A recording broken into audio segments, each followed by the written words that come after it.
Aquí comienza Red Más Noticias. Muy buenas noches, les damos como siempre la bienvenida y empezamos de una vez con la información. Aumenta la tensión entre Colombia y Venezuela después de que el presidente de ese país, Nicolás Maduro, acusara a la Casa Blanca de querer asesinarlo. También hizo fuertes advertencias al presidente Iván Duque. Nuestro corresponsal en Caracas, en Venezuela, Jorge Luis Pérez Valeri, nos tiene más detalles. Jorge Luis, buenas noches y adelante. Compañeros, buenas noches, es un gusto saludarlos desde Caracas. Hemos visto esta tarde un presidente Nicolás Maduro muy confiado de sí mismo en medio de los ejercicios militares que está realizando Rusia.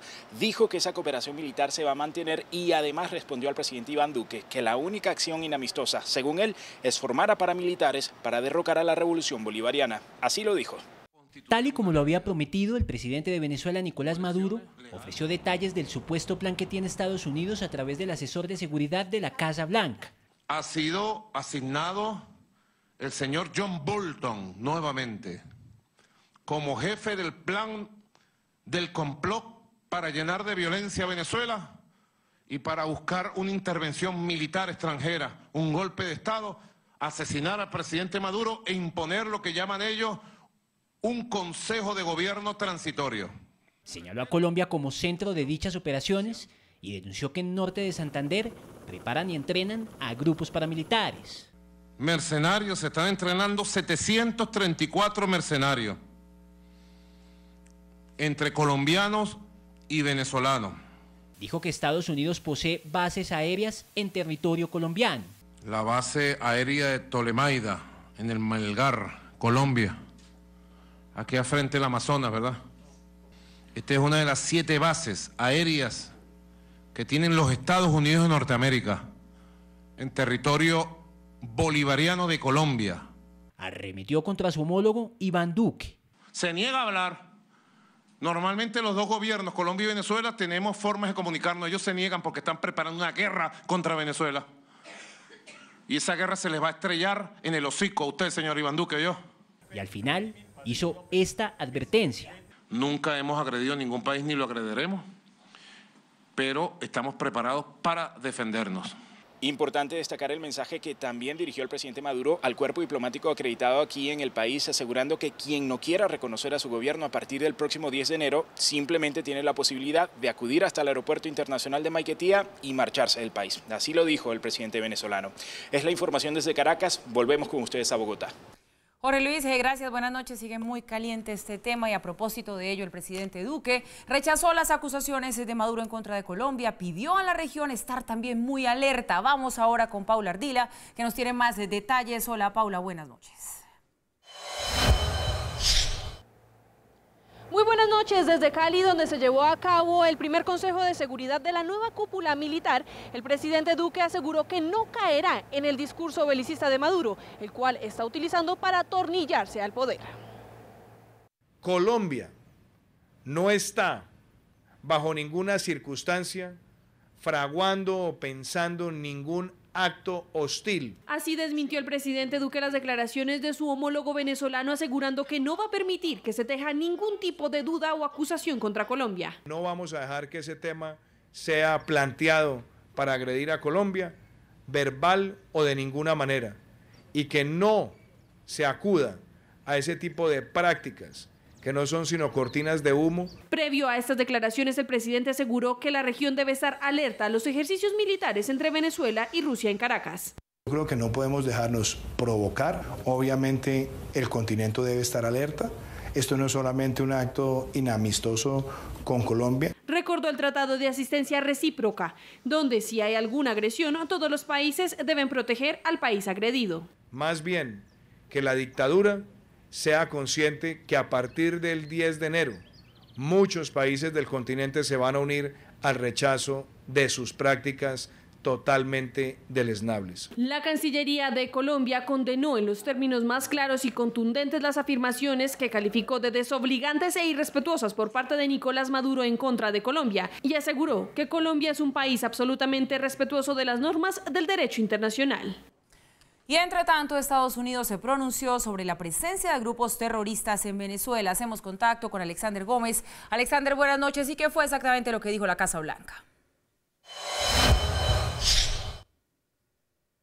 Buenas noches. En medio del ambiente tenso entre los gobiernos de Caracas y Bogotá, Estados Unidos, a través del Departamento de Estado, denunció que Venezuela se convirtió en refugio para grupos terroristas y también expresó su preocupación por los nexos entre el régimen de Nicolás Maduro y grupos como Hezbollah y el Ejército de Liberación Nacional.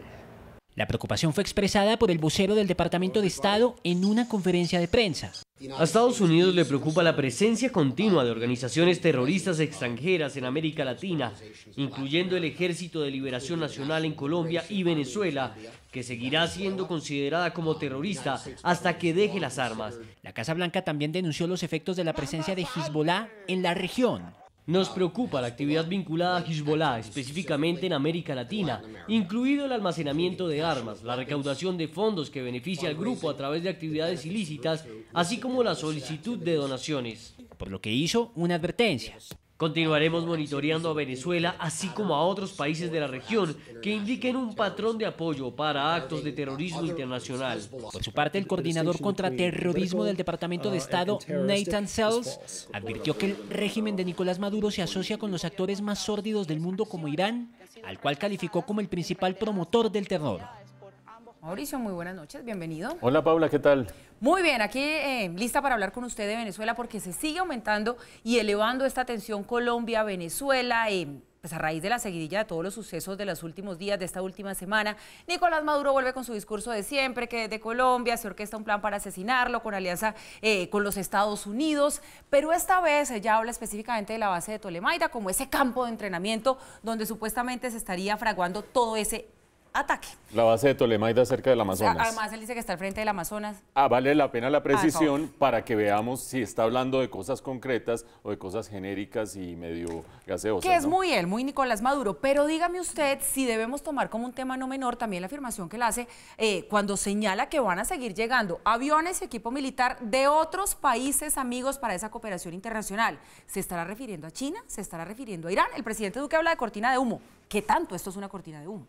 Paula, arranquemos por decir que según información de la Casa Blanca del día de hoy, el gobierno de Estados Unidos sostuvo comunicaciones con el gobierno ruso acerca de la situación en Venezuela y en ese contexto terminó declarando el gobierno ruso que los aviones Tu-160 abandonarían este viernes territorio venezolano. Es decir, acabaría la misión de cooperación en el campo de aviación y operaciones conjuntas este viernes al final de la semana. Eso para bajar un poquitico la temperatura a este rollo. En ese contexto, sin embargo, siguen los interrogantes. ¿A qué juega Rusia y contra quién o hacia quién lo está jugando?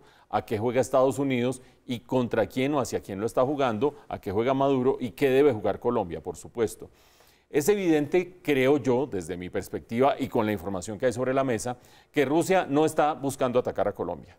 Rusia está buscando tener un ancla y un sitio en el cual tener anclaje incluso militar en América Latina, un territorio que le ha sido vedado durante mucho tiempo gracias a que Estados Unidos ha ejercido, no obstante toda la etapa del chavismo, ha ejercido un poder bastante fuerte en lo militar y en lo político, incluso en la reunión que sostuvieron Vladimir Putin y Nicolás Maduro la semana pasada, una de las declaraciones de Rusia es: queremos tener en los puertos y en las costas de Venezuela y en los aeropuertos la posibilidad de tener dónde llegar los barcos y los aviones militares rusos. Es decir, eso es lo que está buscando Rusia. Por otra parte, Estados Unidos juega a atacar a Nicolás Maduro y a no dejar que la hegemonía relativa, por lo menos que tiene en el hemisferio, sea rota en cuanto a esa posibilidad de que Rusia tenga un enclave en Venezuela. Hasta allí Colombia no aparece en el panorama y no debería aparecer. Por supuesto, Nicolás Maduro no solamente despotrica contra el gobierno de Estados Unidos y contra el hemisferio en general, sino en concreto contra Colombia y se va contra Iván Duque. Recuerden ustedes, el régimen bolivariano está en su peor momento.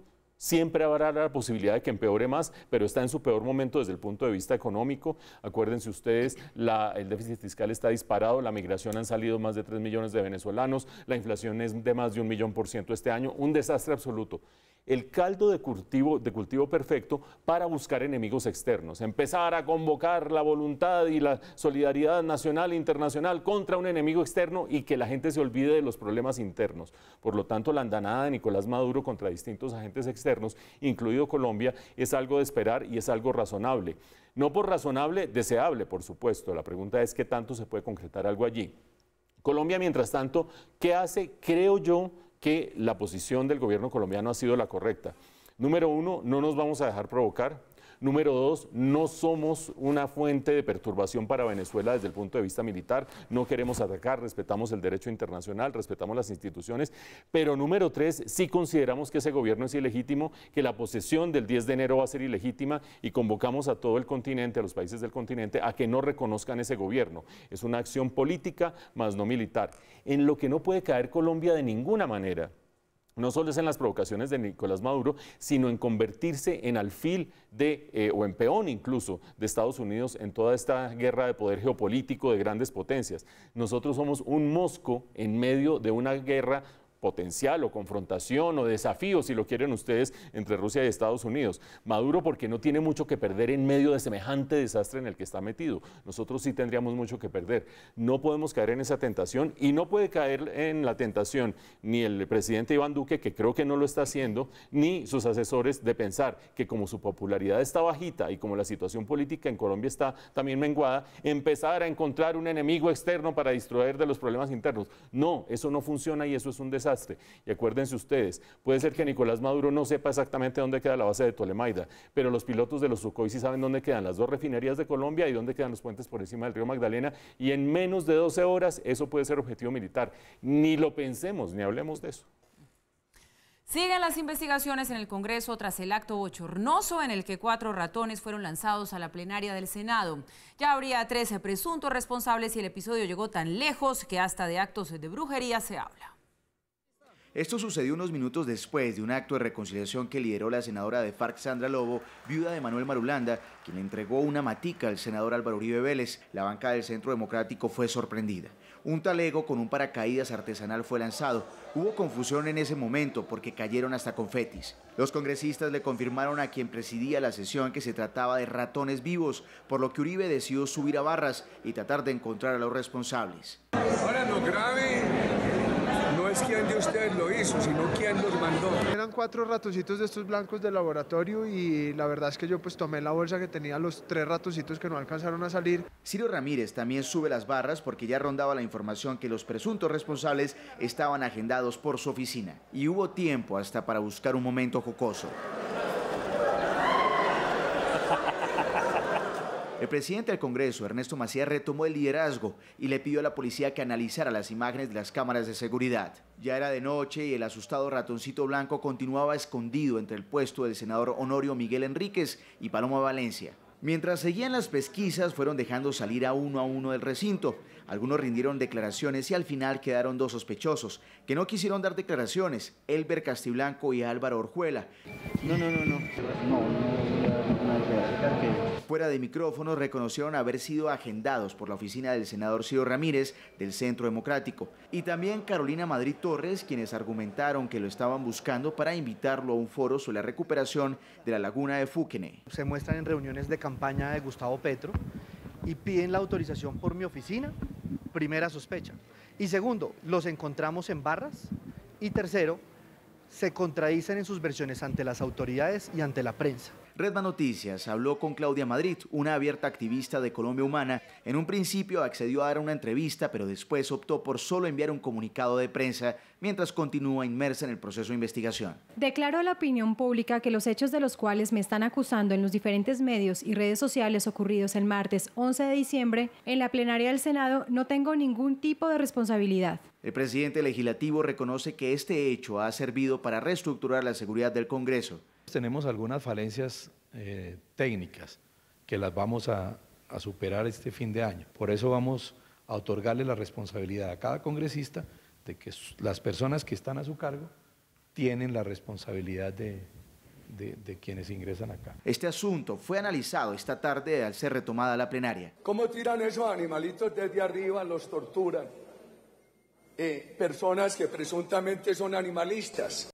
Y desde la bancada de izquierda pidieron perdón por este hecho. Si fuera cierto, porque esperamos que la justicia y no el juicio sumario que se hizo anoche llegue a una conclusión, pedimos disculpas en nombre del movimiento. No es nuestra política, no son nuestras directrices, censuramos desde todo punto de vista el accionar. Redma Noticias conoció que las cámaras de seguridad fallaron. Una de ellas, que debe tener una óptica amplia del recinto, no pudo enviar la información al computador donde quedan las imágenes. Y en la otra cámara tan solo se ve un brazo lanzando el paquete. Y aunque parece anecdótico, esto puso en jaque la seguridad del Congreso.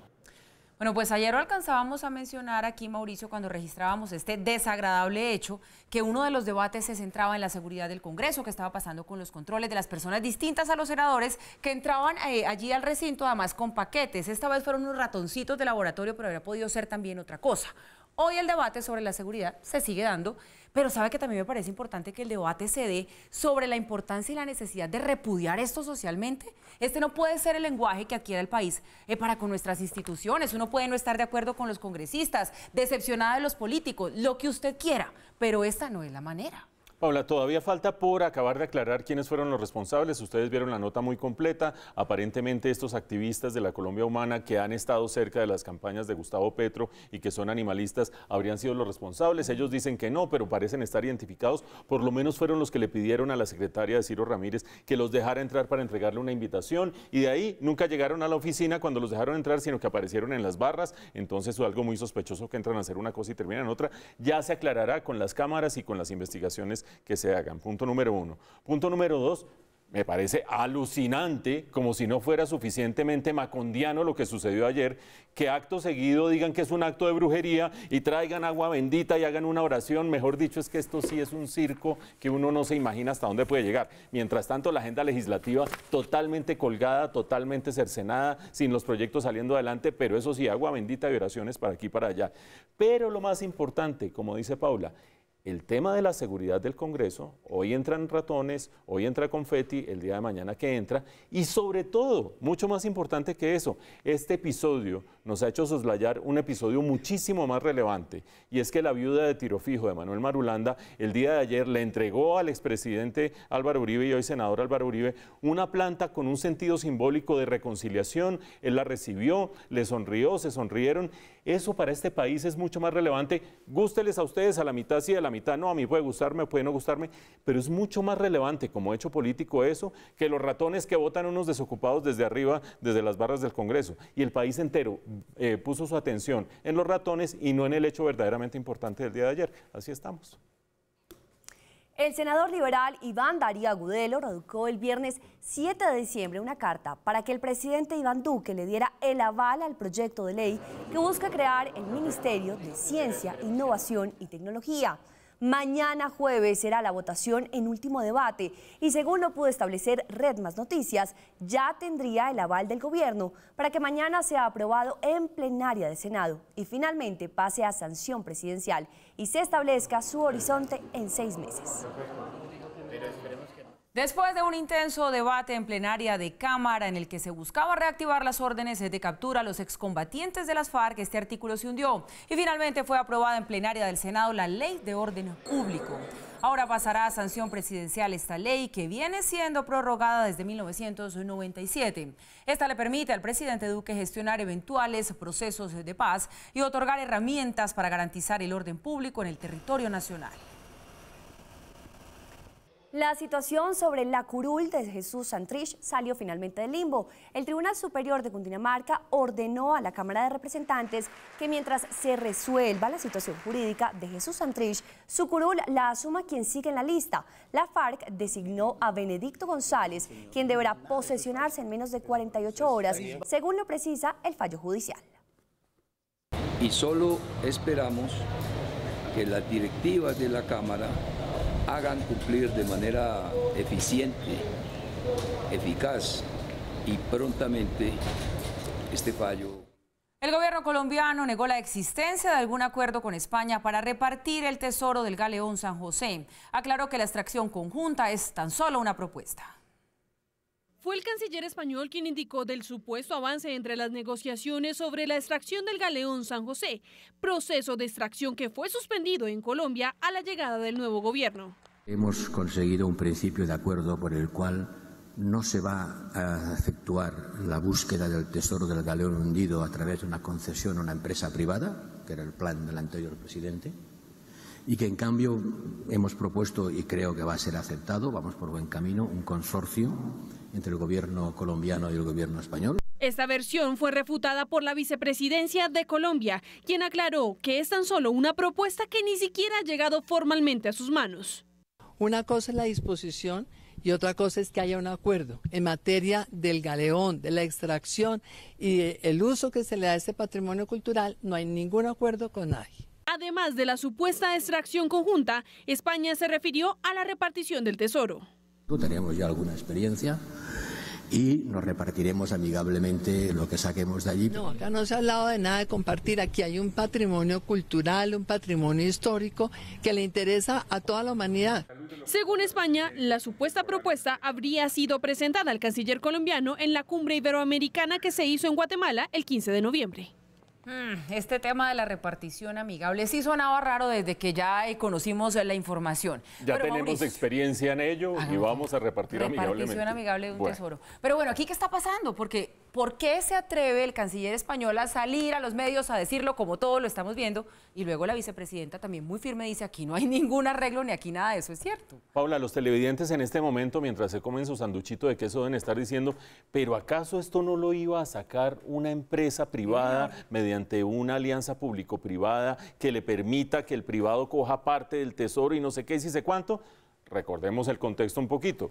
Ustedes recordarán que antes de terminar el gobierno de Juan Manuel Santos, el Tribunal Administrativo de Cundinamarca terminó diciendo se suspende ese proceso con un privado, se suspende la posibilidad de una alianza público-privada y no se alcanzó en el proceso a decidir a quién se le otorgaba esa alianza público-privada. Eso está congelado. Lo que está sobre la mesa hasta que se considere, se descongele este proceso, es que esa sería la opción, que un privado sacara el tesoro y que del galeón San José y que lo que fuera patrimonio cultural quedara en manos del gobierno colombiano y lo que fueran monedas repetidas, ustedes se acuerdan el debate que hay sobre si una moneda repetida del siglo XVIII, eso no es patrimonio cultural, quedara, se pagara de allí lo que hiciera el privado.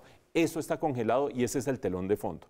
Cuando la vicepresidenta dice el proceso sigue congelado, se refiere a eso.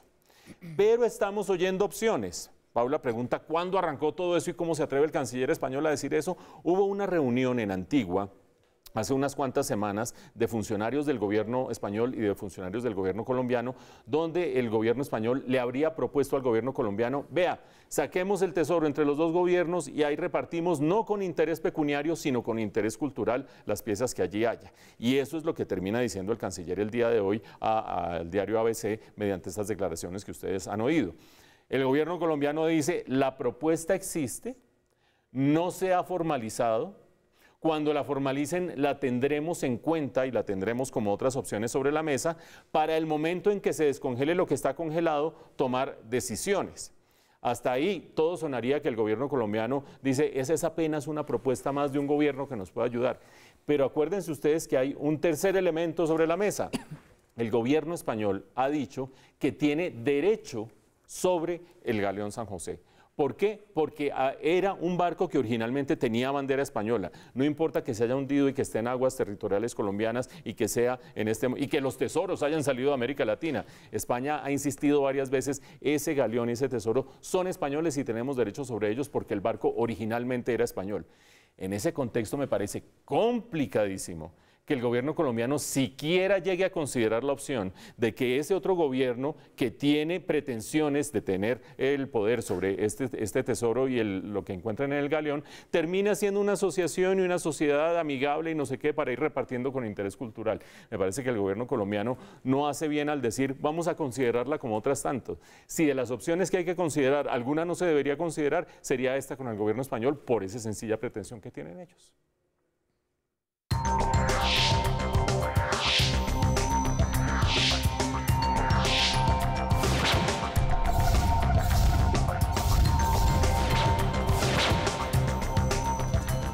En la información información internacional, se le acabó el tiempo a la Premier británica para buscar un nuevo acuerdo del Brexit, pero evitó la moción de censura de sus colegas del Partido Conservador. A puerta cerrada, los llamados Tories ejercieron su derecho al voto y ella salió bien librada. Así las cosas, Theresa May va a permanecer en el cargo como Premier británica ahí en el Reino Unido. La primer ministra británica Theresa May afrontó hoy una moción de censura lanzada por diputados rebeldes de su propio Partido Conservador, quienes buscan bajarla del poder, pues no están de acuerdo con el documento final del Brexit aprobado por unanimidad en la Unión Europea. May advirtió el riesgo que significaría llevar al pueblo británico a elecciones anticipadas. Un nuevo líder no estará en el cargo para el 21 de enero, por lo que una elección corre el riesgo de entregar el control de las negociaciones del Brexit a los parlamentarios de la oposición. En una oficina en el Parlamento británico y a puerta cerrada, 317 diputados conservadores ejercieron su voto. La cabeza de Theresa May corría peligro. The result of the ballot held this evening is that the Parliamentary Party does have confidence. The number of votes cast in favour of having confidence in Theresa May was 200 and against was 117. May ganó la confianza de la mayoría de los diputados conservadores, pero sabe que muchos están en contra de su proceder respecto al Brexit. La Premier pasará a la página de uno de los días más negros de su carrera política y seguirá adelante con su objetivo de llevarle al pueblo británico un Brexit en el que ellos sean los más favorecidos. Un Brexit que le dé al pueblo lo que votaron, que regrese el control de nuestro dinero, nuestras fronteras y nuestras leyes, que proteja la seguridad laboral y el sindicato, que una nuevamente al país en lugar de dividirlo.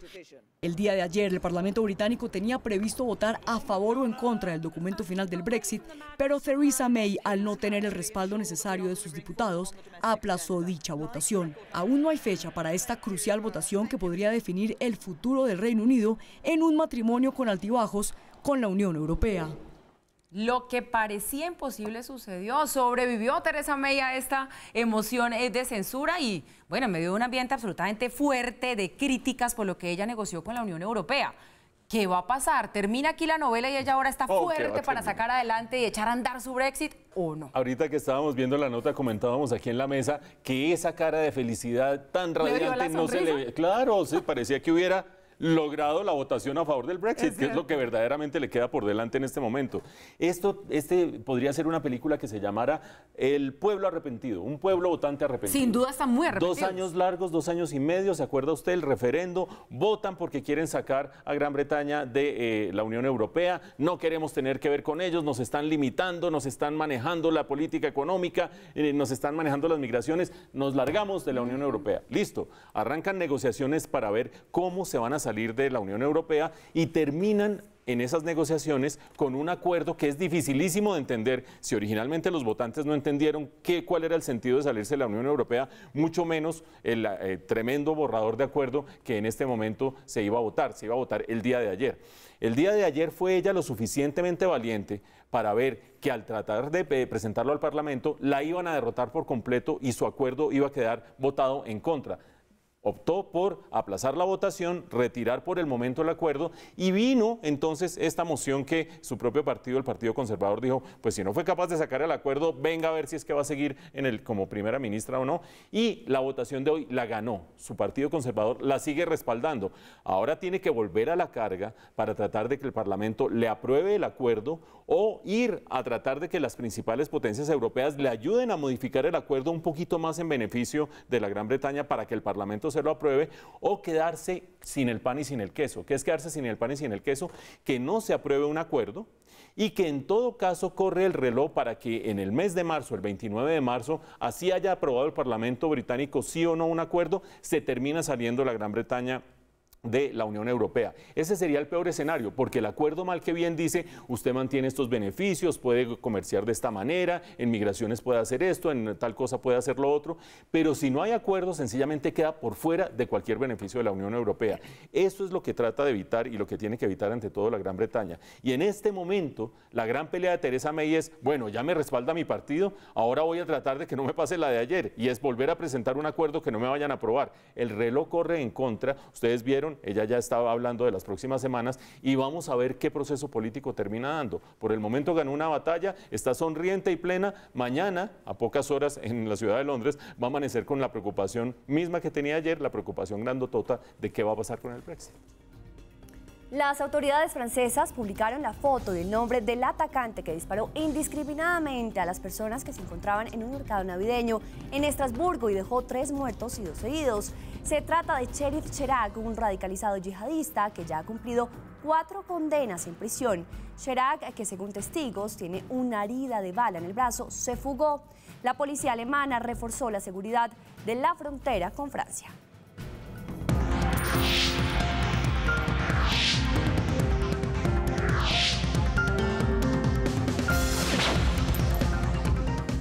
Un total de 22 nuevas modificaciones se han incluido para llevar a las discusiones en plenaria del proyecto de ley de financiamiento. Los ponentes aseguran que no habrá IVA para comisiones a clientes del sector financiero por uso de tarjetas débito o crédito, y algunos insistirán en más impuestos a los bancos. A su salida de la reunión en el Ministerio de Hacienda, los ponentes de la ley de financiamiento explicaron cómo van las negociaciones. Descartaron un IVA a las comisiones por el uso de tarjeta débito o crédito, que ha creado mucha polémica. Solo se grava a las casas de cambio. El IVA en las comisiones de los servicios financieros se ha eliminado. También quedó claro que en las próximas reuniones en plenarias de Cámara y Senado se insistirá en gravar más a los bancos. Vamos con toda a la sobretasa de 5 puntos de renta al sector financiero. Una iniciativa adicional es que las empresas en zona franca que producen para el mercado doméstico paguen lo que pagan el resto de compañías locales. Aquellos bienes que se produzcan en las zonas francas y no se exporten tendrán que pagar IVA si se consumen en el mercado interno. Las viviendas de alto costo de servicio recreativo también serían gravadas al momento de ser vendidas. El impuesto del hipoconsumo del 2% para vivienda nueva y usada de más de 918 millones también se extienda a predios de uso recreativo. Los congresistas dicen que este proyecto es fundamental y saben que los recursos que no se obtengan se traducen en recorte en gastos de inversión y funcionamiento. En esta ponencia mantenemos la filosofía de estímulo al crecimiento, de estímulos a la generación de una economía vibrante que pueda contribuir a más empleo formal. El análisis de la ley de financiamiento continúa y el objetivo es tener el proyecto listo este jueves para que luego sea discutido en plenarias. En medio de las discusiones del salario mínimo para el próximo año, Fedesarrollo pidió prudencia al momento de su definición. Sostiene que un incremento muy alto afectará la creación de empleo y también la formalización. Su propuesta va entre 4 y 5%. Para Fedesarrollo, el aumento del salario mínimo no debería estar muy alejado de la inflación y productividad alcanzada este año. El rango técnico de discusión debería estar muy cercano a los niveles entre el 4 y el 5%, y ese es el llamado que hemos hecho a esta mesa de concertación laboral. Según el Centro de Estudios, es necesario mirar la situación real del país y tomar una decisión que no afecte al sector productivo sin que se descuide el ingreso de los trabajadores. Para que aumentos no vayan a ser desbordados del salario mínimo que puedan afectar negativamente el empleo o la informalidad laboral. Los trabajadores insisten en un aumento entre 10 y 12%, entre otras cosas porque vienen nuevos impuestos que golpearán el bolsillo de los más necesitados. Los países con más altos salarios son los que tienen menor número de desempleo y tienen más desarrollo, porque eso está ligado exclusivamente a algo que es fundamental en toda economía, el poder adquisitivo de la población. Los empresarios presentaron el 4% y el gobierno respondió que se tomará el tiempo necesario para alcanzar una buena decisión. Los empresarios están esperando a tener una respuesta sobre la prima para tomar una decisión final.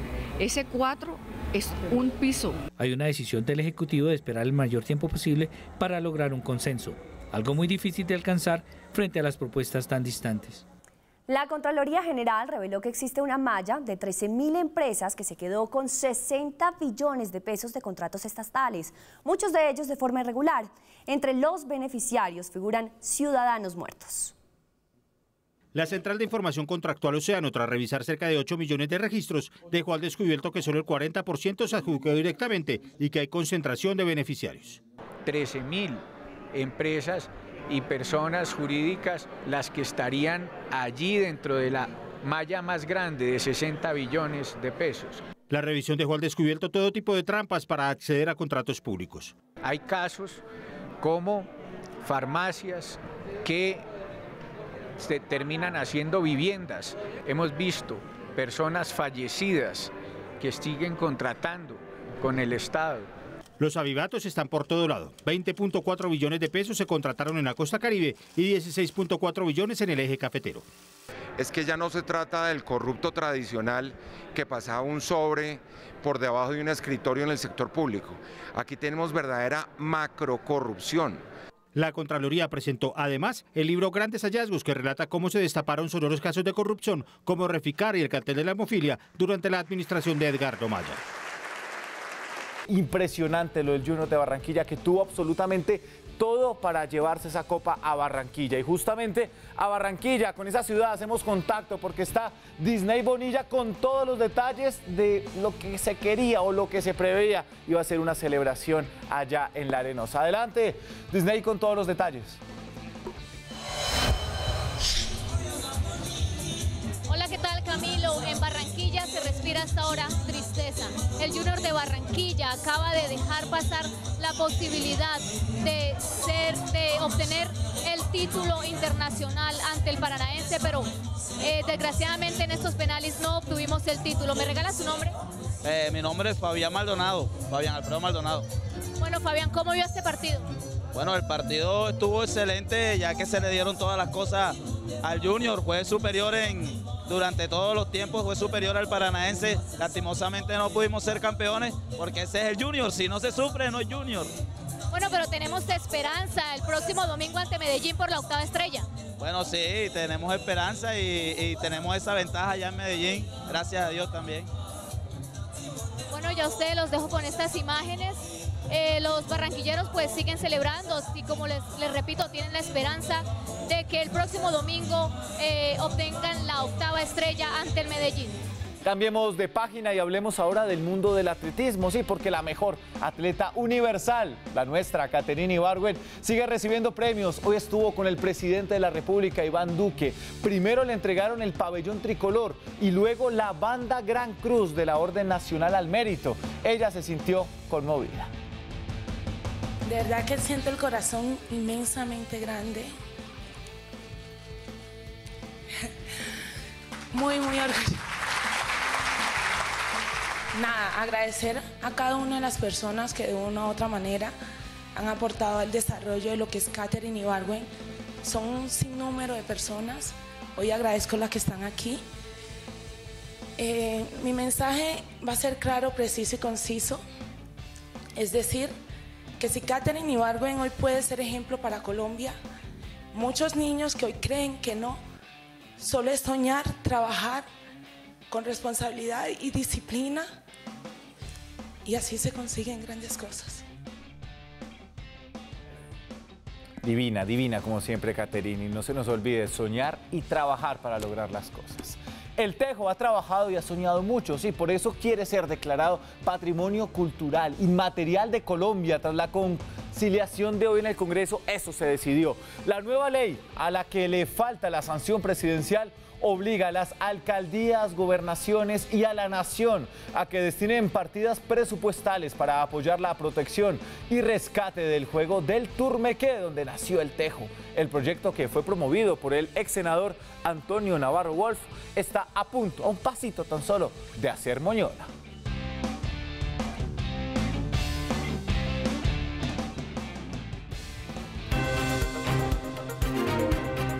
En noticias de Bogotá, el IDU anunció la apertura de la licitación de la construcción de la troncal de Transmilenio por la carrera séptima.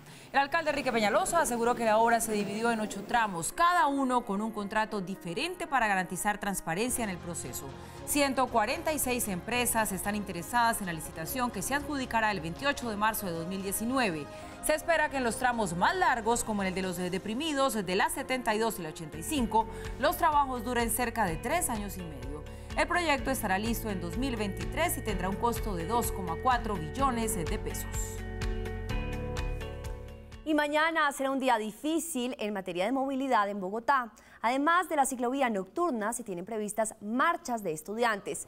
La ciclovía nocturna, para que se programen, arrancará a las 6 de la tarde e irá hasta las 12 de la noche. Habrá cierres en la avenida Boyacá, del Parque El Tunal a la calle 170, en la carrera 15 entre calles 72 y 127. en la carrera séptima entre la 1 de Mayo y la 116 y en la calle 26 entre carrera séptima y 96, entre otras vías. Además, de plan, a las 10 de la noche se tienen programados shows pirotécnicos en 6 parques de la ciudad. Y la alcaldía de Bogotá estudia levantar el pico y placa a los taxis que ya cuentan con las tabletas digitales. Juan Pablo Bocarejo, secretario de Movilidad, aseguró que la medida está siendo estudiada y sería utilizada como incentivo para estimular el cambio de taxímetros por tabletas, proceso que depende de un concepto del Consejo de Estado para su implementación. Algunos empresarios aseguran que la propuesta no servirá, pues según ellos solo 1.500 taxis cuentan con esta nueva tecnología.